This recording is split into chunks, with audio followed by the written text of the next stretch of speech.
일찍 올라가는 거예요. 그래서 목소리를 깔고 있었어?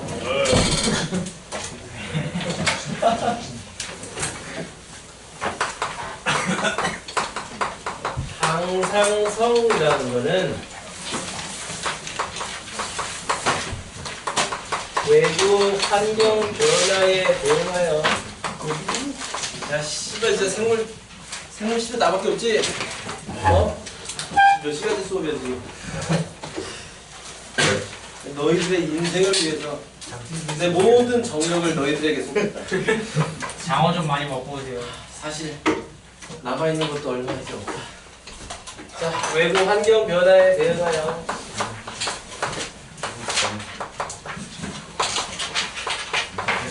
체내의 상태를, 여기는 좀 많이 외워야 돼. 상태를 일정하게 유지시키려는 거지. 자, 그래서 체내의 상태 중에 뭐 막 변하는 것도 있고, 그 다음에 항상 유지를 해야 될 게 있는데, 그 중에 제일 첫 번째가 체온. 항상 일정하게 유지를 해줘야 됩니다. 자, 그 다음에 두 번째, 혈당량 있습니다. 혈당량 이거 되게 중요하죠. 매해 시험에서 항상 좀 빠지지 않고 나오는 개념 중에 하나가 이제 혈당량입니다. 혈당량은 혈액 속 포도당의 양이다.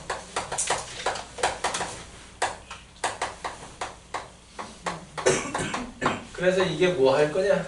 혈액 속 포도당은 혈액의 점성에 영향을 미쳐요.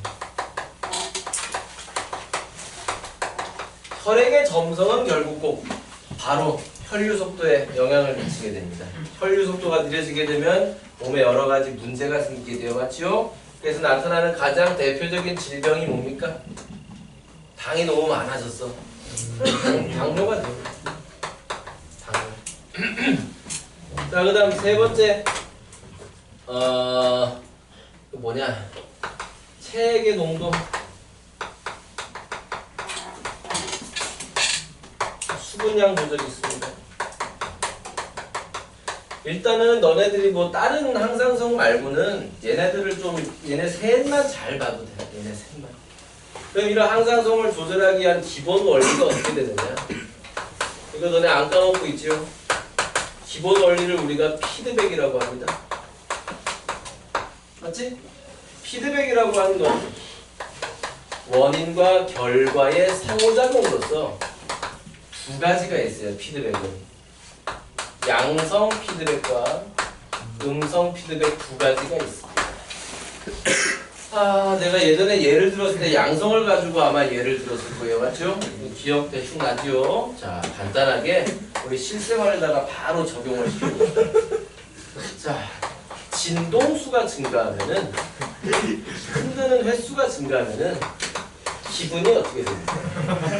기분이 좋아집니다. 맞지요? 여기서 끝나면 이건 그냥 일반적인 자연상인데 사람은 그렇지가 않아요. 그러니까 이 원인과 결과가 서로를 바꿔가지고 또 영향을 줍니다. 그래서 기분이 좋아지게 되면 진동수가 어떻게 되냐? 역시 또 증가하게 돼요. 그래서 이 원인과 결과의 상호작용에 의해 가지고 시간에 따라 내 몸의 변화가 급격한 변화를 나타내게 돼요. 갑자기 야! 이런 식으로 뭔가 빵 터지게 됩니다. 그치요? 우리가 이걸 전문용어로 기분이 오르라 갔다 뭐 이런 식으로 이걸 우리가 양성 피드백이라고 하는 거야. 원인과 결과가 서로에게 양의 영향을 끼쳐주는 게 바로 양성 피드백입니다. 그러면 이런 양성 피드백이 예로서 가장 대표적인 게 뭐가 있냐면 출산이 있어요. 별로 중요하진 않은 거야. 별로 중요하진 않아. 우리가 많이 봐야 되는 거는 요 음성 피드백이야. 왜냐? 일정하게 유지시켜줘야 돼. 이거는 일정하게 유지시키는 게 아니야. 뭔가 폭발적인 변화를 야기시키는 거라고. 그래서 음성에는 꼭 뭐가 들어가면 되냐면은 어떤 원인이 결과를 증폭시켜줬을 때 결과는 다시 원인을 뭔가 억제시켜주는 요 억제 과정이 꼭 들어가 있어야 돼. 억제가 이게 필수적인 겁니다.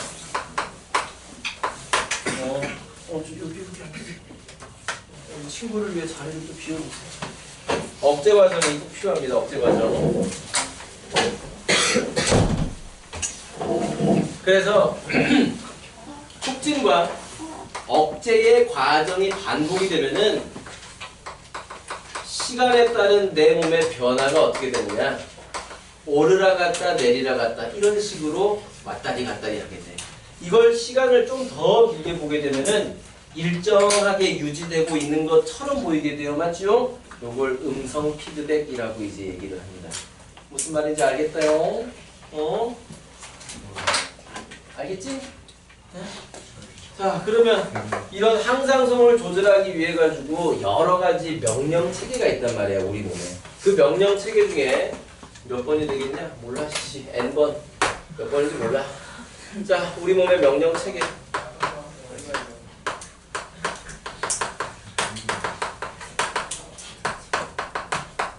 자, 일단 신경이 있어요. 신경과 그 다음 호르몬이 있습니다. 호르몬이라고 하는 건 조금 이따가 얘기해 줄게요. 먼저 비교부터 할게. 자, 일단 신경이든 호르몬이든 내 몸에다가 무슨 명령을 전달해 줄 수 있는 물질이나 아니면 경로를 우리 경로는 신경, 물질은 호르몬이라고 하는데 호르몬 같은 경우에는 경로로서 얘기를 하자면 혈관이라고 이제 생각을 하시면 됩니다. 혈액을 타고 어떤 화학 물질이 필요한 기관으로 이동을 하게 돼. 신경 같은 경우에는 명령을 보내야 될 기관과 다이렉트로 연결되어 있기 때문에 전달 속도가 빨라요. 전달 속도가 아주 빠릅니다. 호르몬에 비해서. 하지만 호르몬은 명령을 줘야 될 기관과 다이렉트로 연결되어 있기보다는 다른 곳을 지나오는 경우가 훨씬 더 많기 때문에 상대적으로 느릴 수밖에 없어요. 느려. 자, 그 다음 작용 범위. 신경은 좁습니다. 호르몬은 상대적으로 더 넓어요. 그 다음 지속시간. 지속시간. 신경은 지속시간이 짧아요. 호르몬은 비교적 깁니다. 길다. 그래서 이 항상성을 조절하기 위한 명령 체계에서 신경과 호르몬이 있는데 신경은 여러분들 이렇게 생각하시면 조금 편해요. 결국 항상성이라고 하는 거는 우리가 죽기 전까지 계속 끊임없이 일정하게 유지시켜야 되는, 어떻게 보면 굉장히 길게 유지를 해야 되는 건데 신경 같은 경우에는 그냥 잠깐 하면 돼. 결국 신경은 호르몬이 작동하기 전까지, 호르몬 작동 전까지 시간을 벌어주는 역할을 하게 돼.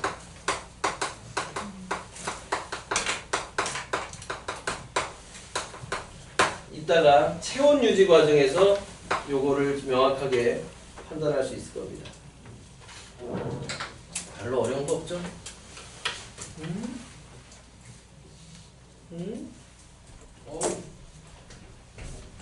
너무 피곤한데? 괜히 한다 그랬나? 죽겠다. 너무 피곤하다. 말도 막 잘 안 나오고 있어요. 자, 그럼 호르몬이라고 하는 건 뭐 하는 놈이냐? 호르몬? N+1번. 호르몬이란 무엇이냐? 호르몬은 내분비샘에서 만들어지는 화학물질이에요.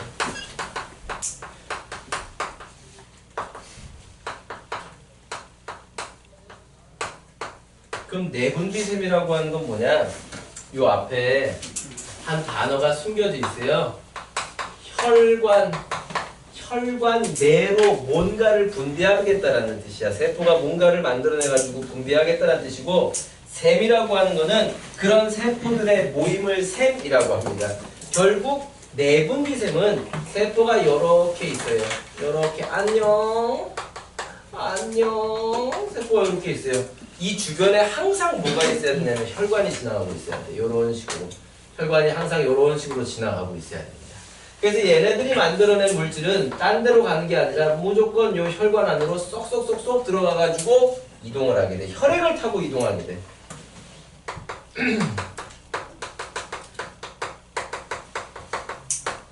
야, 혈액의 종착지는 항상 어디입니까? 혈액의 종착지. 심장, 키모시. 심장으로 갔다가 어디로 가? 잇몸, 그렇죠. 온몸으로 간 다음에 필요한 곳에 가서 작동하게 돼.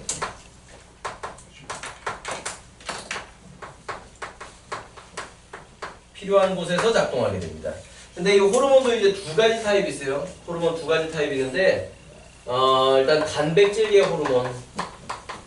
딴 데에서는 펩타이드 계열 호르몬이라고 하겠지만은 우리는 족밥 중필이기 때문에 좀 쉬운 단어를 선택해서 공부를 합시다. 단백질 계열 호르몬과 지질 계열 호르몬이 있어요. 호르몬의 성분을 가지고 좀 나누는 겁니다. 자, 단백질 수용성이냐 지용성이냐? 너무 쉬운 걸 물어봤나? 수용성. 지질계 지용성. 자, 얘네가 필요한 곳에서 작동한다라고 했는데 필요한 세포에 뭔가 변화를 유도시켜야 돼. 호르몬은 그 호르몬이 작동할 수 있는 세포의 변화를 유도시켜야 한단 말이야. 네? 세포는 말이에요. 세포막이 존재하고 있습니다. 세포막 뭘로 이루어져 있다 그랬지? 인지질 이중층으로 이루어져 있다. 인지질 이중층이라고 하는 거는 인산과 지방산의 결합입니다. 맞지요? 생명체를 구성하고 있는 물질 중에 가장 많은 물질이 뭡니까? 물입니다. 물이라고 하는 극성 용액 내에서 소수성 물질은 자기들끼리 결합하려고 하는 성질을 가지고 있습니다. 전문 용어로 소수성 상호작용이라고 하지요. 마지요, 그치요, 인지용, 번지용. 그러면서 결국 세포막은 중간에 이 지방산 때문에 기름막에 의해서 둘러싸여야 된다. 전문 용어로 기름띠라고 부르면 되겠지요. 재미없네. 자, 그러면 세포막은 기름띠야. 기름띠. 그러면 단백질계 호르몬은 세포막을 통과할 수 있겠습니까? 없겠습니까? 어려울 거야. 맞지요? 그래서 이 호르몬, 단백질계 호르몬 같은 경우에는 세포가 이 호르몬을 수용할 수 있는 또 다른 단백질을 가지고 있어. 요걸 뭐라고 하냐면은 수용체 단백질이라고 합니다. 온몸을 돌아다니고 있는 호르몬이 혈액을 타고 온몸을 돌아다니다가 필요한 곳에 자신과 결합할 수 있는 수용체와 딱 만나게 되면은 이 신호가 세포 내로 전달이 돼. 그래서 세포에서의 변화가 나타나게 됩니다. 알겠습니까? 오케이? 자, 근데 지질계 호르몬은, 그래서 내가 여기다 적어줄게요. 단백질계 호르몬의 수용체는 세포막에 존재하고 있어.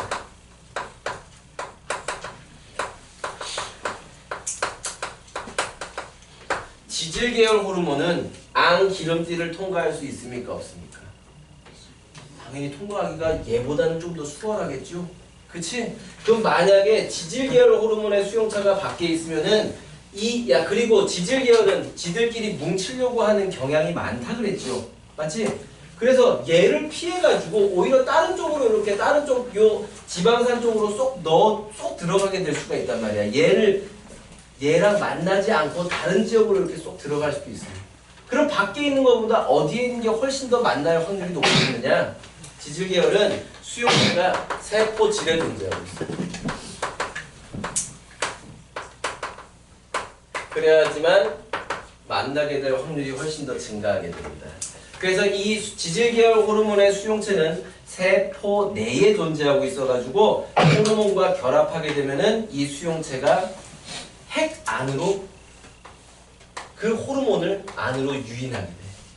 그래서 내부에서 어떤 유전자의 발현을 촉진하게 돼요. 이거 물론 조금 어려운 얘기인데 그냥 수용체가 어디 있는지 그 위치 정도만 여러분들이 알아놓으셨으면 좋겠습니다. 알겠어요? 안녕. 오늘 어디가? 수업이 마음에 안 드는구나. 씨발 나 가줄래? 몇 시야 지금? 전 12시 아니에요? 야 가야 되는 사람. 지금 몇 시인데요? 12시 11시 57분. 가야 되는 거. 아씨 그러면 야 유튜브로 봐. 네. 나머지 마저 찍어 놓을 테니까는 유튜브로 보세요. 이래야지 또 조회수가 또 올라갈 거 아닙니까? 자, 갈 사람 빨리 가야 되는 사람 나가시고. 그리고 어쨌거나 다음 거에 외우는 거야. 외우는 거 가지고 그냥 영상만 보고 이러이러한 게 있구나라고만 보시면 됩니다. 자,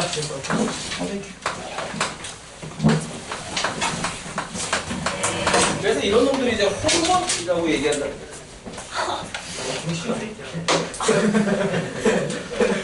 호르몬 내분비샘에서 만들어지는 화학 물질 혈액을 타고 이동합니다. 혈액을 타고 이동하면서 필요한 곳에 가서 작동하게 됩니다. 그런 호르몬의 종류가 있습니다. 호르몬의 종류.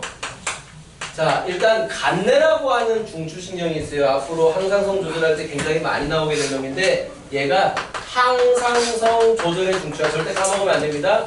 항상성 조절의 중추. 더 정확하게 얘기하자면 간내의 시상하부라고 얘기할 수가 있어요. 까먹으면 안 됩니다. 자, 간내의 시상하부가 항상성 조절의 중추인데 여기에서 호르몬이 분비가 돼요. 갑상샘, 자극 호르몬, 방출 호르몬. 야, 근데 이거 호르몬 되게 오래 걸릴 건데 이거 1시간 넘을 건데. 응? 이따 1시 전에 또 가야 되는 사람. 오늘 몇 시에 가야 돼? 1시. 1시에?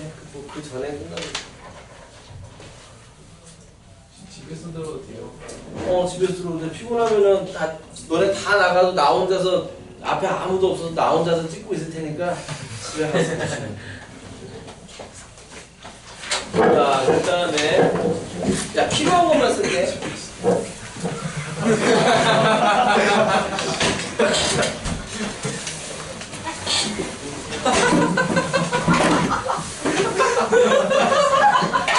야, 이 개새끼들아!